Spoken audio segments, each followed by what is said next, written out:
punya julukan dengan Sajjad, orang yang sangat suka sujud sampai dahinya sangat hitam rahimahullah.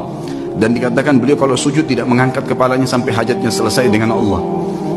Satu waktu khalifah meminta dia untuk menjadi hakim, punya jabatan. Dan waktu itu hakim gajinya lebih tinggi daripada khalifah, punya istana yang mewah, punya kereta kencana dan seterusnya.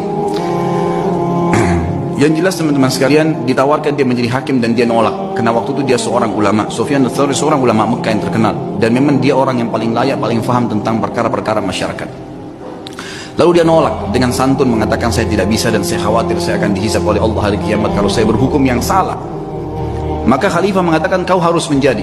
Karena dia nolak dan dipaksa, akhirnya dia pun melarikan diri dari Mekah. Dia jalan teman-teman sekalian. Sufyan ats-Tsauri rahimahullah jalan dengan menggunakan jubah menutup kepalanya dan meninggalkan Mekah. Sampai jalan menuju ke Yaman. Selama 3 bulan perjalanan kaki sampai di Yaman, kemudian dia tiba di sebuah kebun kurma. Kemudian dia menawarkan diri untuk menjadi pegawai di kebun kurma itu dan orang tidak tahu siapa dia. Kemudian berkatalah pekebun kurma tersebut, saya akan berikan gaji kamu seperti orang-orang yang bekerja sama saya. Dia bilang baiklah, saya terima, yang penting saya ada tempat tinggal dan saya bisa ibadah.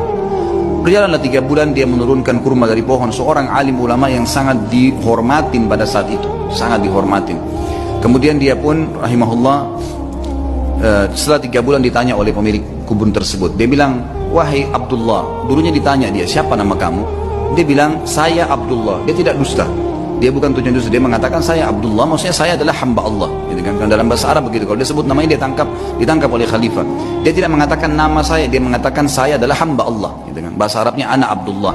Rupanya pemilik kebun menangkap namanya Abdullah, dipanggil, wahai Abdullah kesinilah. Datanglah Sufyan rahimahullah, lalu ditanya, apa perbedaan antara kurma kami dengan kurma kalian? Maka kata Sufyan rahimahullah, saya tidak pernah tahu perbedaannya karena saya tidak pernah mencicipi sedikit pun dari kurma anda. Maka kata pemilik kebunnya, apakah kamu ini tinggal 3 bulan di kebun saya, turunkan kurma, sortir tiap hari, gak pernah kamu makan 1 butir pun? Dia bilang, demi Allah 1 butir pun tidak pernah, karena anda tidak pernah mempersilahkan saya.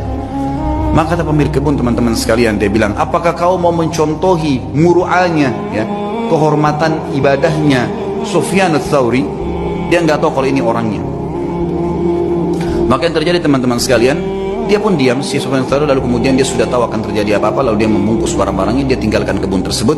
Ternyata pemilik kebun ini sudah mendengar berita kalau Amir Mukminin waktu itu menyuruh menangkap Sufyan ats-Tsauri secara paksa.